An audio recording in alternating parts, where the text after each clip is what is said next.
안녕하세요. 순환할 서재에 오신 걸 환영합니다. 여러분은 우리 인간에게 주어진 신체 기관 중에 가장 중요한 게 뭐라고 생각하시나요?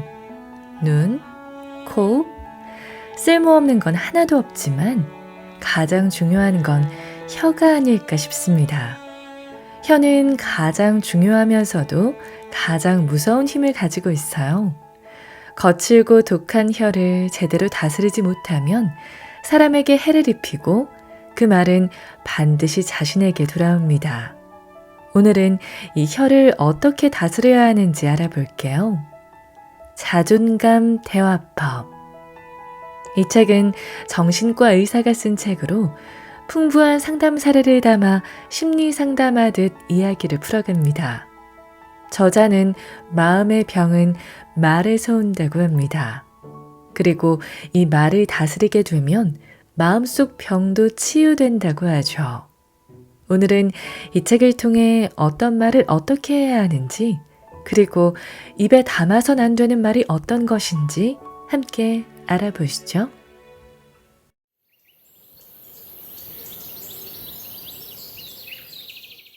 마음속 독한 말은 그 말을 품을 사람을 가장 먼저 상하게 한다. 혀끝에서 나오는 말들은 그 자체로 힘을 지니고 있습니다. 누군가를 욕하면 할수록 더 화가 납니다. 저주하면 할수록 더 기분이 나빠집니다. 겉으로 내뱉는 말만 그런 게 아닙니다. 입 밖으로 나오지 않고 마음속에만 머무는 말에도 힘이 있습니다.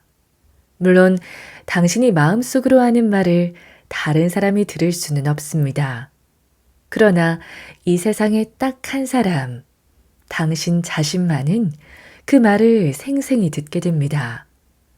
마음속으로 하는 당신의 말이 꿀의 말이라면 당신을 이롭게 할 것입니다. 그러나 그것이 독의 말이라면 당신을 상하게 할 것입니다. 마음속 말을 화초를 가꾸듯 잘 다듬고 보살펴야 하는 것도 그래서입니다. 마음속 말의 메커니즘을 좀 더 자세히 살펴볼까요? 인간의 두뇌에 맺힌 각종 생각은 말이나 장면 등 다양한 형태를 띱니다. 이 생각들은 내용에 따라 각양각색의 감정을 불러일으킵니다. 맛있는 빵을 생각하는 경우를 예로 들어볼까요? 기억 속에 남아있던 맛있는 빵 그림이 머릿속에 그림처럼 그려지면서 그와 동시에 온갖 감정들이 쏟아집니다. 만일 적당히 배가 고픈 상태라면 그때 맛있는 빵을 먹으면서 즐겁고 행복했지? 와 같은 생각과 함께 만족감과 행복이라는 감정이 올라올 것입니다. 너무 배가 고픈데 당장 무얼 먹을 수 없는 상황이라면 대체 이 수업은 언제 끝나는 거지? 등의 생각과 함께 답답함, 짜증 같은 감정이 올라오겠죠. 그런 상황에서 옆에 앉은 친구에게 말을 겁니다. 수업 몇 분 남았어? 이런 식으로 머릿속에 들어있던 생각이 말할 때 쓰는 근육들을 움직이면서 기도를 통과할 소리가 마침내 말이 되는 겁니다. 말은 이렇듯 입 밖으로 나감으로써 진짜 말이 됩니다.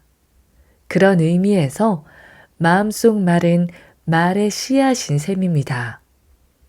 두뇌에서 생성된 모든 말이 입 밖으로 나가지는 않습니다. 어떤 말은 마음속에 그냥 머물러 있기도 합니다. 입 밖으로 독하고 악한 말을 내뱉으면 그 말이 독침이 되고 비수가 되어 상대방을 상하게 합니다. 입 밖으로 순하고 착한 말을 내뱉으면 그 말이 약이 되어 상대방을 이롭게 합니다. 여기서 가장 중요한 점은 순한 말이든 독한 말이든 그 말이 상대방에게 영향을 미치기 전에 그 말을 하는 사람에게 먼저 영향을 미친다는 사실입니다. 마음속 말도 마찬가지입니다. 순하고 착한 말에 씨앗을 심으면 그것이 사람을 이롭게 합니다. 반대로 독하고 악한 말의 씨앗을 심으면 그것이 사람을 해롭게 합니다. 마음속에 품은 말에 독이 들어 있으면 그 말이 자신을 품은 사람을 상하게 합니다.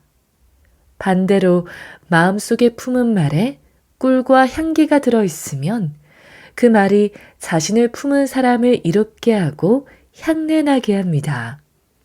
입 밖으로 내뱉은 말은 상대방만 듣는 것이 아니라 그 말을 하는 사람도 같이 듣습니다. 아니, 좀 더 정확히 말하자면 듣는 사람은 그 말을 한 번 듣지만 말하는 사람은 말하기 전과 말할 때 2번 듣습니다. 입 밖으로 나오지 않고 마음속에 머무는 말도 뇌로 듣고 해석하게 되기 때문입니다. 한 사람의 입에서 나온 말은 말하는 사람과 듣는 사람의 두 뇌에 동시에 입력되어 무슨 의미인지 낱낱이 해석됩니다. 그리고 그 의미에 따라 좋으면 좋은 대로, 나쁘면 나쁜 대로 각자 감정적인 반응을 겪게 됩니다. 반면 마음속에 품은 말, 즉 자신에게 하는 말은 그 말의 주체, 즉 화자만 들을 수 있습니다. 상대방에게 하는 말과 자기 자신을 향해 하는 말 사이에 본질에서 큰 차이는 없습니다.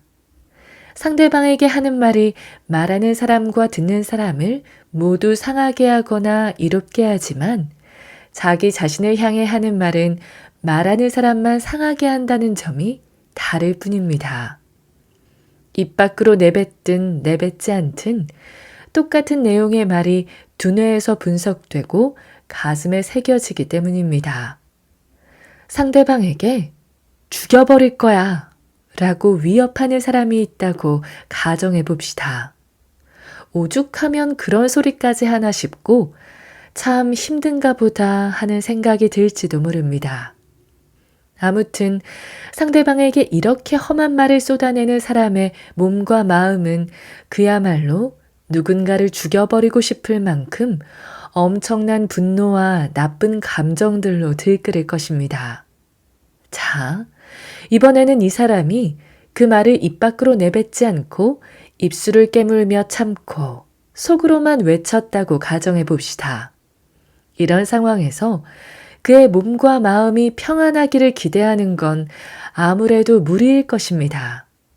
이렇듯 이글거리는 분노와 온갖 불편한 감정을 지닌 사람이 입 밖으로 소리를 질렀든 속으로 생각만 했든 해로움을 끼친다는 점에서는 거의 차이가 없습니다.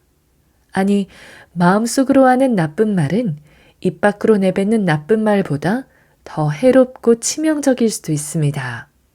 왜냐하면 나쁜 말에 씨앗인 나쁜 생각이 그리고 그 기운이 당신 안에 갇힌 채 사방으로 흩어지지 않고 고스란히 에너지를 유지한 상태로 당신을 공격하고 상하게 할 것이기 때문입니다.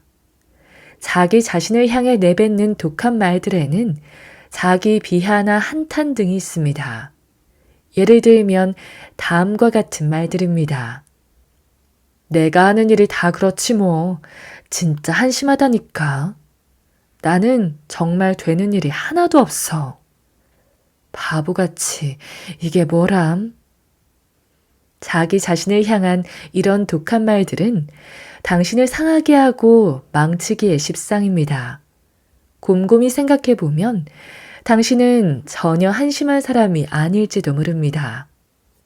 비록 지금은 운이 따르지 않아 일이 잘 안 풀리고 있지만 잘 생각해 보면 되는 일이 하나도 없는 건 아닐 수도 있습니다.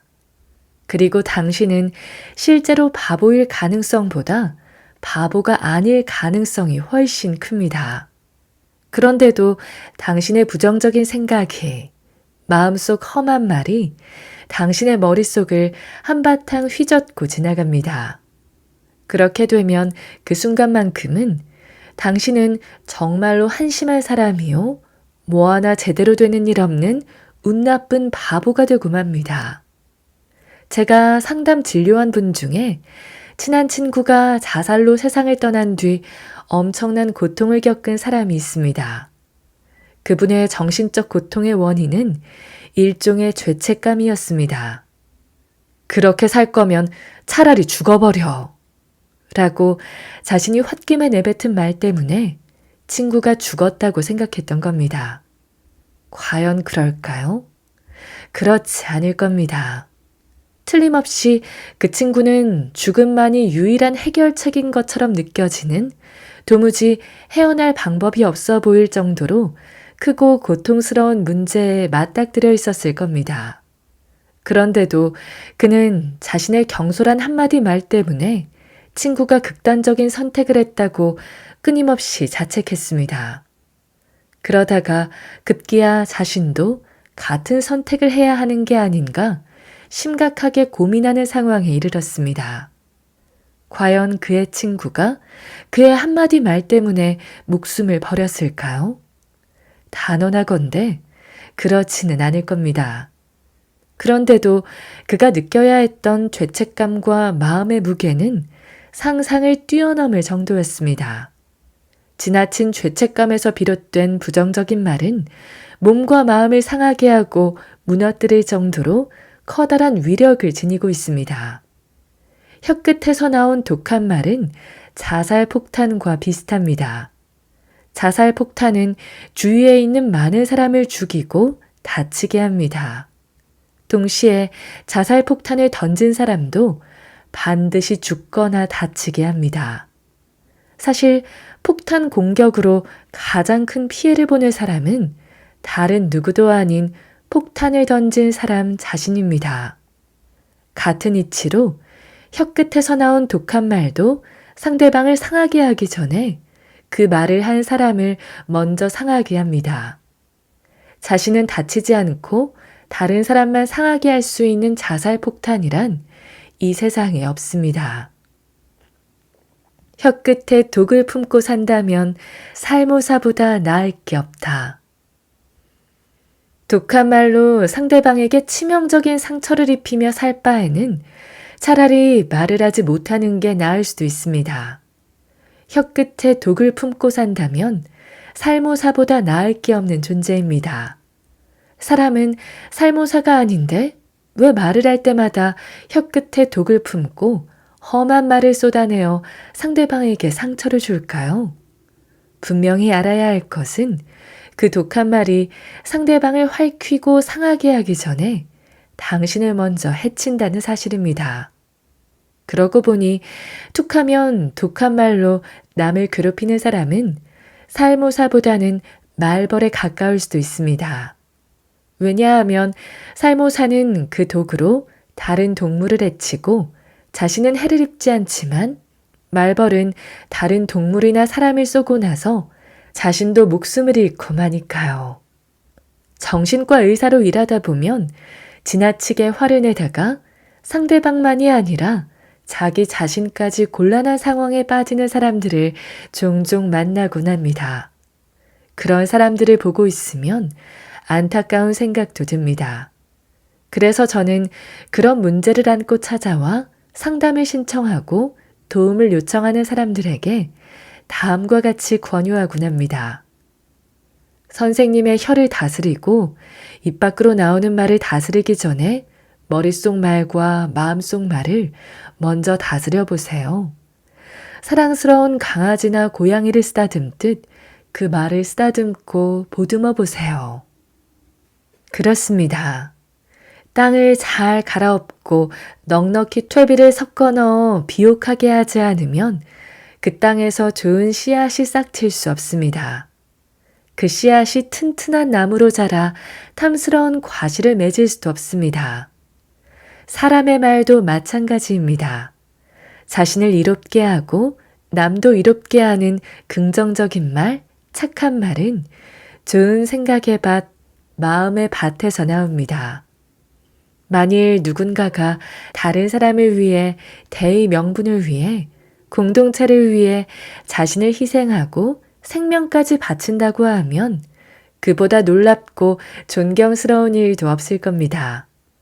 그와는 반대로 그가 다른 사람도 망치고 대의 명분도 해치고 공동체마저 파괴한다면 어떨까요? 그것도 남을 배려하지 않는 말 한마디, 경솔한 말 한마디, 독한 말 한마디로 말이지요. 말 한마디로 천냥빚 갚는다라는 속담도 있지만 실제로 말이 지닌 위력은 그보다 훨씬 큽니다. 자기 자신은 물론이고 다른 사람을 살릴 수도 죽일 수도 있기 때문입니다. 힘들지라도 당신이 당신의 마음밭을 잘 가꾸고 마음속 말을 잘 보듬고 입 밖으로 나오는 말을 지혜롭게 다스려야 하는 것도 그래서입니다. 하나 더 비유하자면 독을 품은 말은 장전된 총과 같습니다. 얼핏 보면 상대방을 겨누는 것 같지만 결국 그 총부리는 당신의 뒤통수를 향합니다. 2008년 제작된 반전 포스터 뿌린 대로 거두리라 라는 세계 5대 광고제에서 무려 12개의 상을 휩쓸며 한국 광고계 역사에 한 획을 그은 걸작입니다. 최단기간, 최다 수상 기록 등 다양한 수식어보다도 강렬한 것은 포스터 그 자체입니다. 강력한 메시지의 힘입니다. 가로로 길게 펼쳐놓은 포스터는 기둥에 붙였을 때 비로소 진가가 드러납니다. 누군가를 겨눈 긴 총구가 기둥을 돌아 결국 자신을 향한다는 매우 강력하고 효과적인 반전 메시지가 이 포스터에 담겨 있습니다. 부부싸움할 때 아내의 목소리가 갑자기 높아지면 남편은 혈압이 상승하고 심장박동이 1분에 75회에서 95회 이상으로 급격히 빨라진다고 합니다. 물론 반대도 마찬가지입니다. UC 버클리대 정신건강의학과 로버트 레벤슨 교수가 발표한 실험 결과입니다. 그로 인해 남편은 판단력이 떨어져서 결국 아내의 말이 귀에 들어오지 않게 됩니다. 그러므로 목소리를 높여 이야기하는 것이 소용없는 일이 되고 맙니다. 역설적이게도 고함치며 큰 소리로 이야기하면 오히려 아무 소리도 들리지 않게 되는 겁니다. 다카하시 아유무는 23세 나이에 쓴 자서전 날마다 모험과 세계 일주를 하면서 쓴 사진 에세이 러브 앤 프리로 잘 알려진 인물입니다. 그가 하는 말에 잠시 귀 기울여 볼까요? 누군가의 한마디에 행복을 느낄 때가 있다. 누군가의 한마디로 인생이 바뀌는 사람이 있다. 누군가의 한마디를 버팀목으로 일생을 사는 사람이 있다. 한마디 한마디에 사랑을. 말의 힘을 이보다 잘 표현해낸 글을 저는 아직 본 적이 없습니다. 맞습니다. 당신이 내뱉는 말 한마디 한마디가 누군가에게 행복을 줄 수도 있고 인생을 바꿔놓을 수도 있습니다. 누군가의 인생에 든든한 버팀목이 될 수도 있습니다.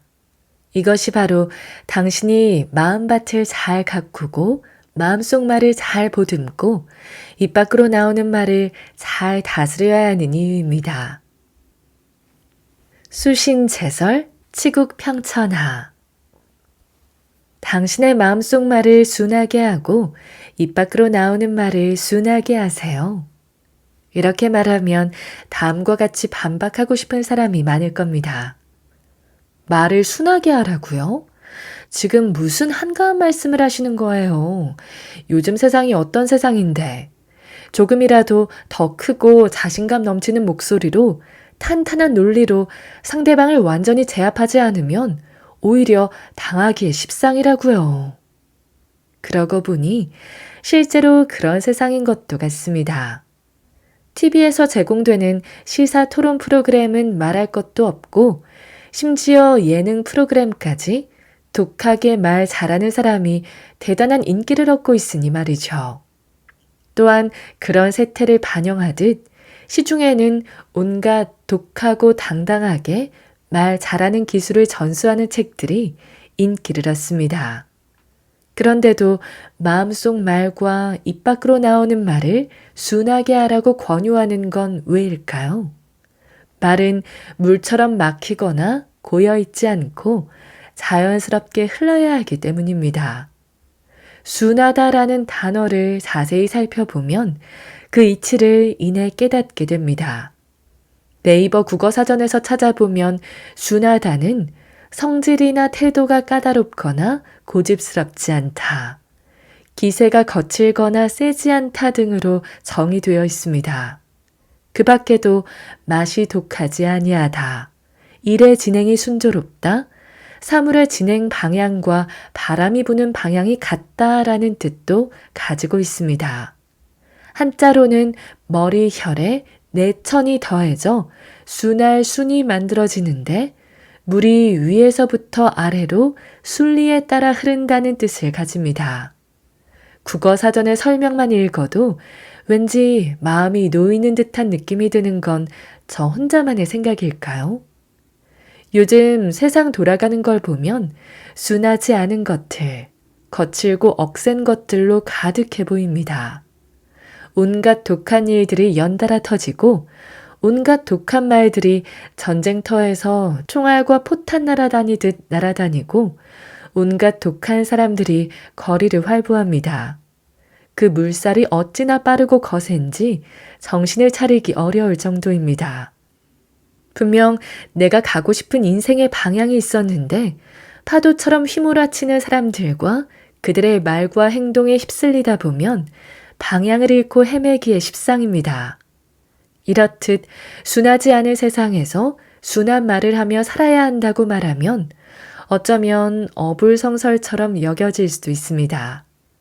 말에 관한 이야기를 하면서 정작 제가 말도 안 되는 소리를 한다고 비난하고 싶은 분이 있을지도 모르겠습니다.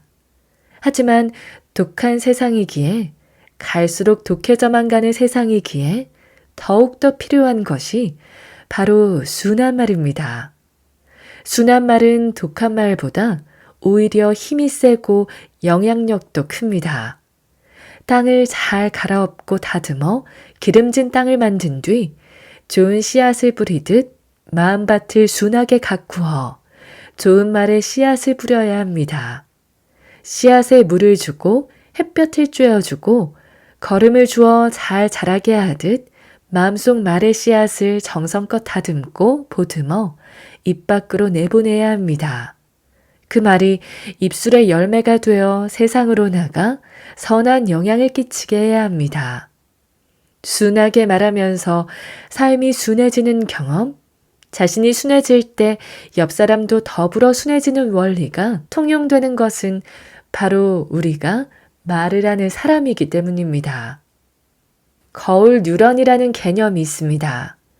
이 개념이 처음 발견되고 소개된 것은 원숭이를 대상으로 한 어느 연구에서였습니다. 거울 뉴런은 동물이 어떤 행동을 할 때, 그리고 다른 동물이 자신과 똑같이 행동하는 걸 볼 때 활성화되는 신경세포입니다.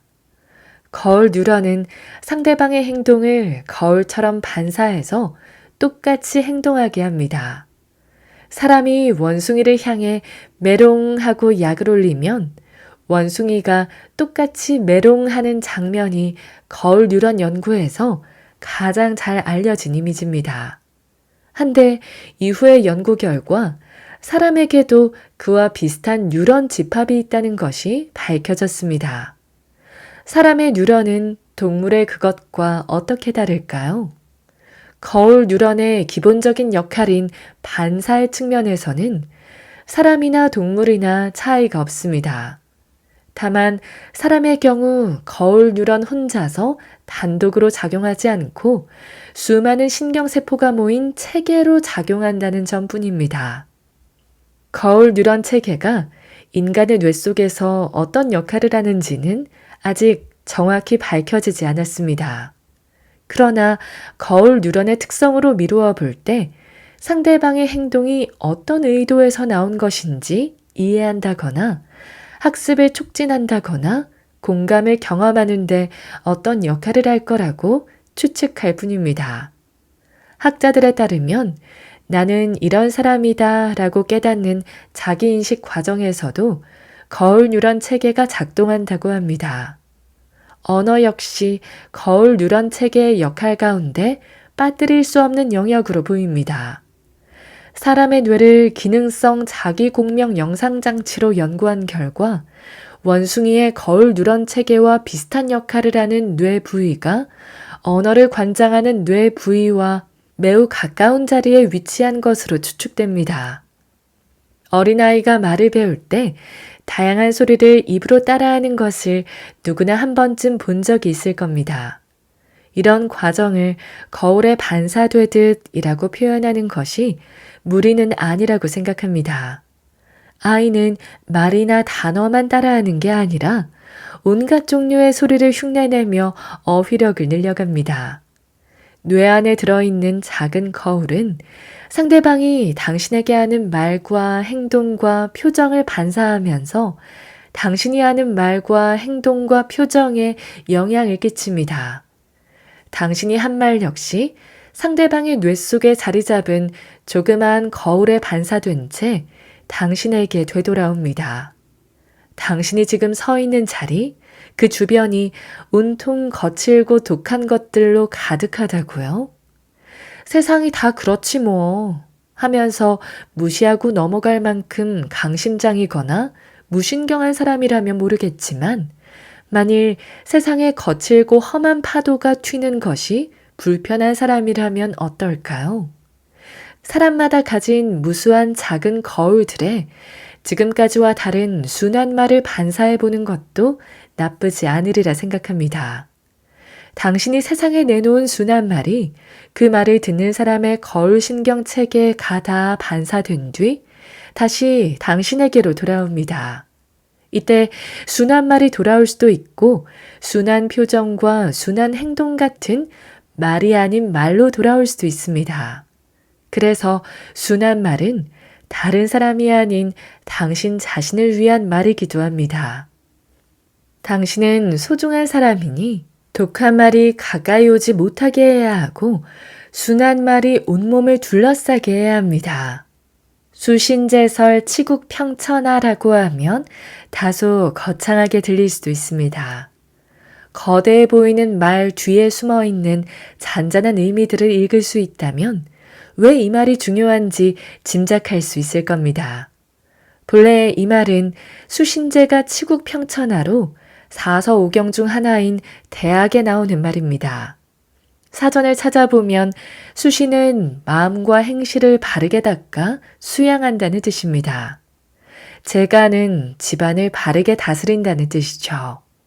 치국은 나라를 다스린다는 뜻이며 평천하는 천하를 평정한다는 뜻입니다. 여기서 제설을 제가 대신 두는 데에는 그럴 만한 이유와 의미가 있습니다. 그게 무엇이냐고요? 우선 마음과 행실을 바르게 닦아야만 혀를 제어할 수 있기 때문입니다. 집의 중심에 선 사람이 마음을 다스리고 혀를 다스려 제대로 말할 줄 안다면 가정은 제대로 돌아가게 되어 있습니다. 완력이나 강압으로는 도무지 움직이지 않던 사람들이 올바른 말에 차츰 제자리를 찾아갑니다. 그것도 누가 시켜서가 아니라 자기가 스스로 깨달아 움직입니다. 이로써 가정을 바로 세운 사람들이 나라를 제대로 굴러가게 하며 세상은 작은 변화로부터 시작된 커다란 평화 가운데 제자리를 잡아갑니다. 진정한 변화는 언제나 작은 것에서 시작된다는 점을 기억한다면 지금 당신이 순한 말을 배우기 시작할 이유는 그것만으로도 충분합니다. 혀를 다스리는 일보다 마음을 다스리는 일이 먼저다. 말솜씨나 대화 기술을 익히고 단련하는 일은 매우 중요합니다. 그런데 그보다 더 중요한 것이 있습니다. 자기 마음을 다스리고 올바른 생각을 하려고 끊임없이 노력하는 일이 바로 그것입니다. 말은 혀끝에서 나오지만 마음밭에서 만들어집니다. 그러므로 혀를 다스리는 일보다 마음을 다스리는 일이 선행되어야만 합니다. 우물은 물을 얻기 위해 땅을 파고 물이 고이게 만든 시설입니다. 우물 속 물은 빗물이 땅속으로 스며든 뒤 그 물이 흙과 바위 사이에 고인 것이죠. 우물은 토양으로 여과된 물이므로 수질이 좋은 편이지만 다음의 조건을 충족해야만 우물의 기능을 다할 수 있습니다. 첫째, 우물 자체가 깨끗한 곳에 자리 잡고 있어야 합니다. 둘째, 땅 위에 있는 더러운 물이 우물 안으로 흘러들어가지 않도록 철저히 관리해야 합니다. 좋은 우물은 더운 여름날에도 서늘하게 느껴집니다. 관리가 잘 된 우물은 홍수 났을 때 마실 물 없다라는 속담을 비껴갑니다. 이것이 우물만의 이야기일까요? 마음의 우물도 마찬가지입니다. 마음의 우물을 깊게 파내려간 사람은 날씨에 의해 좌우되지 않습니다. 오히려 비가 오면 물을 담아두었다가 맑은 물로 돌려줍니다. 간혹 흙탕물이 튈 때도 있지만 필요한 말만 담아 들을 줄 압니다. 마음의 우물이 맑고 깊어야 말의 물도 맑고 깨끗한 법입니다. 스펙이나 직위 혹은 재물이 사람의 품격을 정하는 것이 아니라 지혜롭게 뱉는 한마디 한마디 말이 품격을 결정합니다. 도덕경에 아는 사람은 말하지 않고 말하는 사람은 알지 못한다라는 말이 있습니다. 우리가 잘 아는 속담으로 표현하자면 빈수레가 요란하다는 말과 일맥상통하죠. 잘난 척하는 사람은 어떤 사람일까요? 사실 잘난 것이 없는데 남들에게 잘난 사람으로 인정받고 싶은 욕구가 강한 사람입니다. 거창하게 말해 이상은 높은데 현실을 받쳐주지 못하니 잘난 척하는 무리수를 두게 되는 겁니다. 실제로 잘난 사람은 굳이 잘난 척할 필요가 없습니다. 예전에 어느 신문에서 읽은 명품을 추구하는 사람들의 심리를 분석한 기사가 생각납니다. 그 기사에 따르면 명품을 간절히 원하는 사람들은 명품을 구매할 여력이 있는 사람들보다 경제적인 수준에서 약간 아래 단계에 속한 사람들이 많다고 합니다.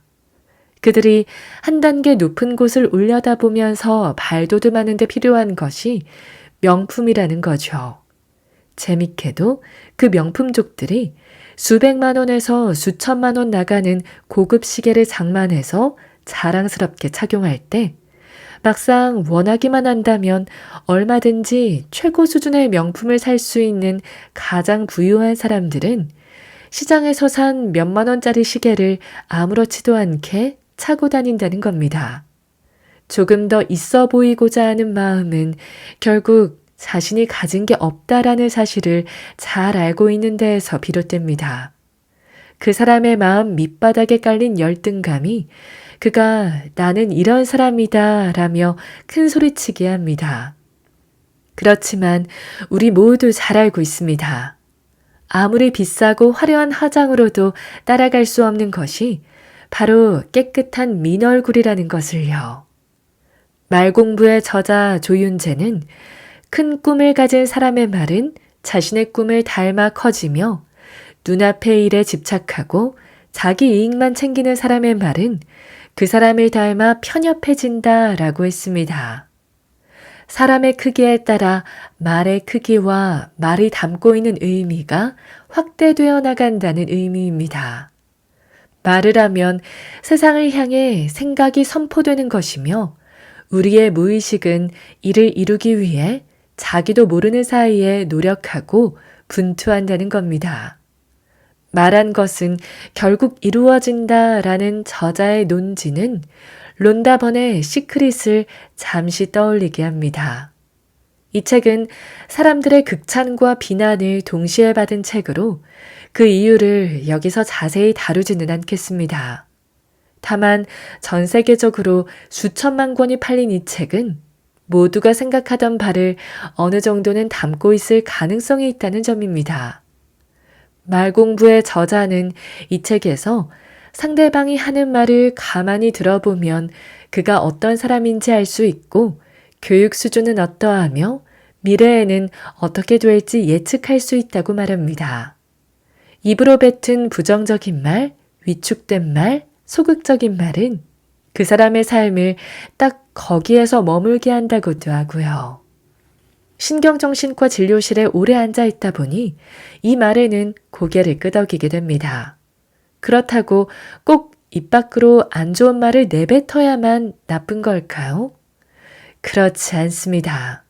진료실 안에서 만나는 내담자들 가운데 가장 안타까운 경우는 아무 말도 하지 않는 사람들이기 때문이죠. 대화와 소통을 통해 치료 기회를 잡을 수 있지 않을까 하는 기대를 품고 찾아온 병원에서 아무 말도 하지 못하고 앉아있는 사람의 마음이 어떨지 상상해 보세요. 말해도 소용없다. 달라질 건 아무것도 없다. 나는 이미 끝났다. 아마도 마음속으로 이런 결론을 내린 채 입도 뻥끗하지 않고 앉아있는 건 아닐까요? 우울하고 절망적인 사람은 부정적인 말들을 하게 되는데요. 이때 했던 생각들은 일종의 흉터처럼 상처가 아문 뒤에도 흔적으로 남아서 자신에 대해 그리고 세상에 대해 부정적인 생각의 끄트머리를 품게 할 가능성이 있습니다. 나는 역시 안 돼. 이런 말을 자기 자신에게 했던 사람은 힘들었던 그 시간이 지난 뒤에도 자신은 뭘 해도 안 되는 사람으로 규정하고 있을지 모릅니다. 사람들은 믿을 게 못 돼. 이런 말을 세상과 자신을 향해 했던 사람은 주변에서 안타까움과 사랑을 가지고 바라보는 사람의 존재를 끝까지 눈치채지 못할지도 모릅니다. 그래서 당신이 오늘 하는 한마디 말이 중요합니다. 오늘 무슨 말을 할 수 있을까요? 세상에 단 하나뿐인 자기 자신이라는 존재에게 걸맞은 말, 씹다 뱉는 껌 같은 말이 아니라 자신의 품격을 높여주고 인정해주는 말을 할 수 있다면 좋겠습니다. 당신의 입에서 사라지게 해야 할 3가지 말. 이번 꼭지에서는 혀끝에서 순한 말, 긍정적인 말을 내기 위해 당신의 입에서 걸러내야 할 말, 또는 마음의 평화를 얻기 위해 당신의 귀에서 튕겨내야 할 말 3가지에 관해 이야기해 보겠습니다. 첫째, 무엇보다 조심해야 할 표현은 당연히입니다. 이것은 당연히 해야 하는 거잖아 처럼 당연히 해야만 한다 혹은 절대로 해서는 안 된다의 형태로 나타납니다. 인지치료에서는 이를 가리켜 우리 속을 뒤집어 놓는 주요 머스트라고 이야기합니다. 여기에는 3가지 머스트가 있습니다. 1.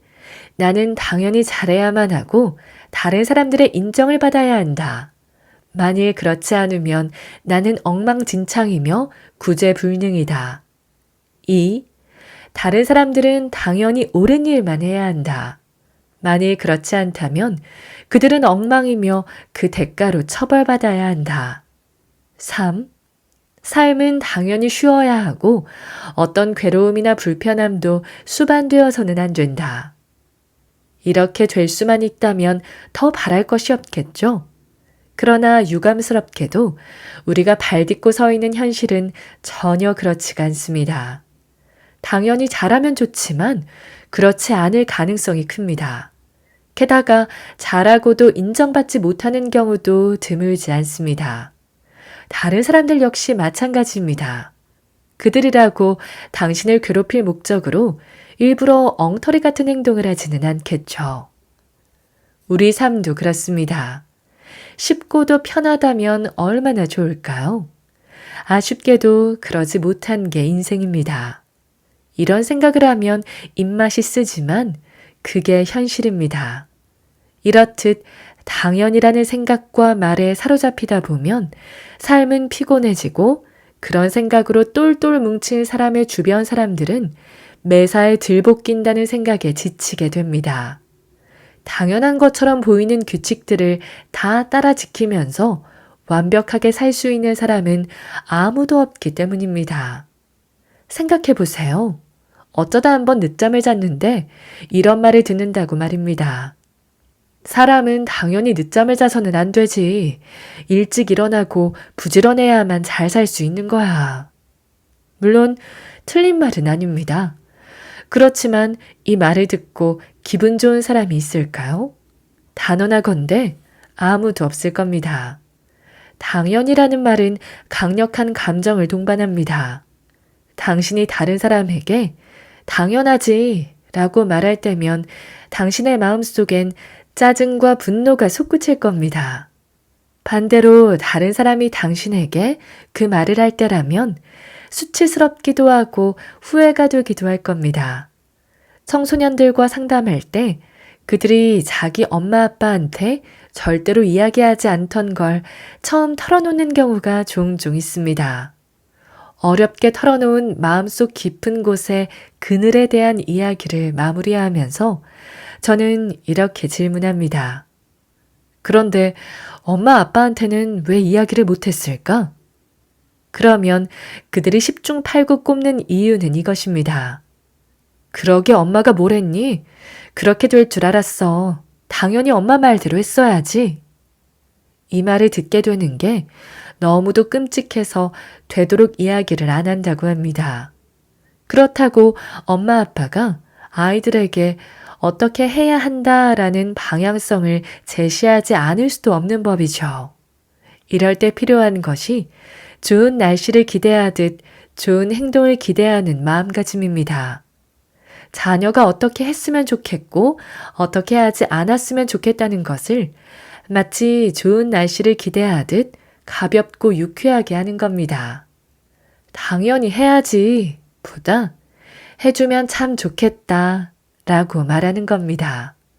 이렇게 함으로써 우리는 이야기를 듣는 상대방에게 자유를 줄 수 있습니다. 즉, 상대방이 스스로 선택할 수 있는 여유와 여지를 주는 것입니다. 성숙한 관계는 한 인간으로서 갖는 존엄을 서로 인정하고 상대방이 가진 선택권과 자유를 존중합니다. 배려받고 인정받는다고 느낄 때 상대는 자신이 휘둘리는 게 아니라 도움받는다고 느낍니다. 당연이라는 표현을 쓰지 않더라도 당신이 하는 말이 정죄하고 야단치거나 조종하려고 하는 말처럼 들린다면 다른 표현을 찾아봐야 합니다. 두 번째로 조심할 표현은 때문에입니다. 언젠가 TV에서 외국인 며느리들이 모여서 토크쇼처럼 이야기를 주고받는 프로그램을 본 적이 있습니다. 모두 한국말을 제법 잘하는 편이었는데 사회자가 그중 한 분에게 말했습니다. 한국말을 정말 잘하시네요. 그랬더니 그 며느리가 대답했습니다. 이게 다 우리 시어머니 덕분이에요.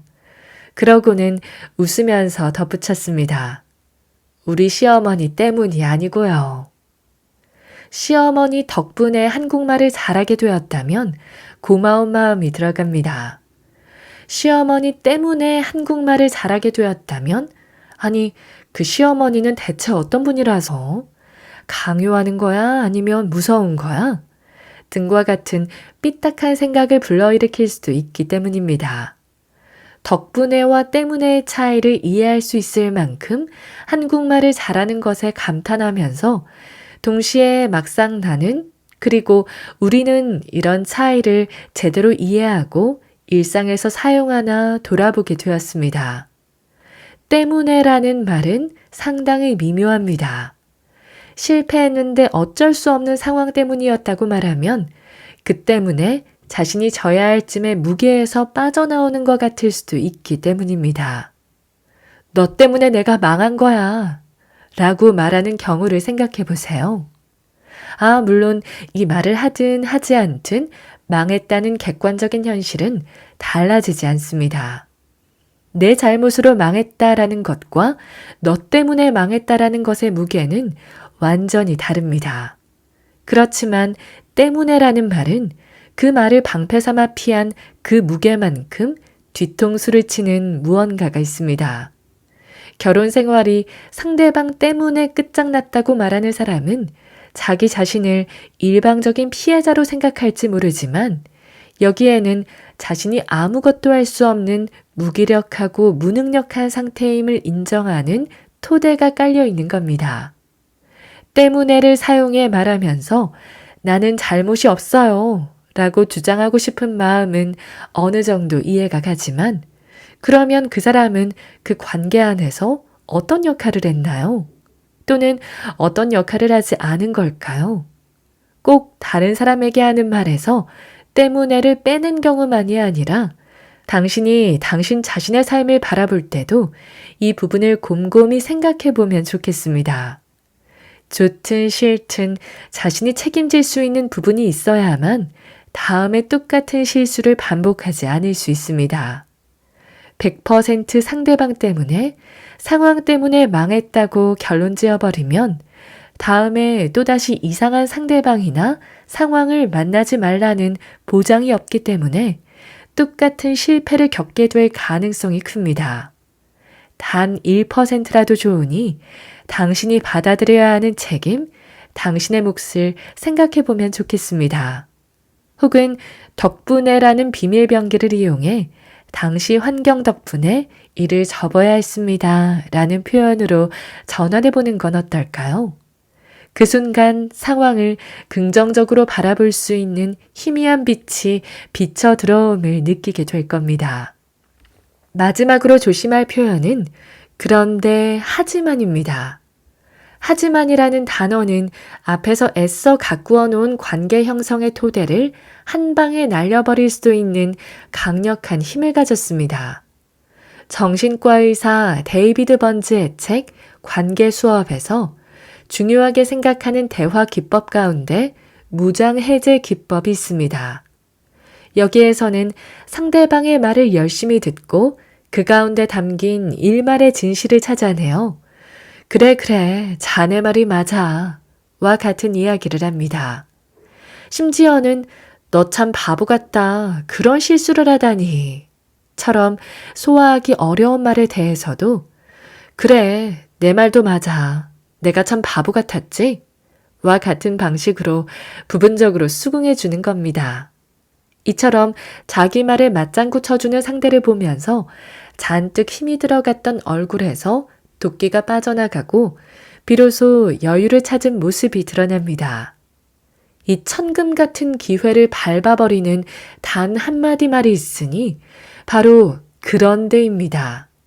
그런데나 하지만 같은 말들은 무장해제 기법까지 써가며 적극적으로 대화에 임하던 바로 그 사람이 사실은 자기 변호를 하는 중이라는 걸 보여줄 따름입니다. 게다가 앞에서 맞장구 쳤던 것도 뒤에 하는 이야기들을 하기 위한 방책으로 그리한 것뿐이라는 심증을 제공합니다.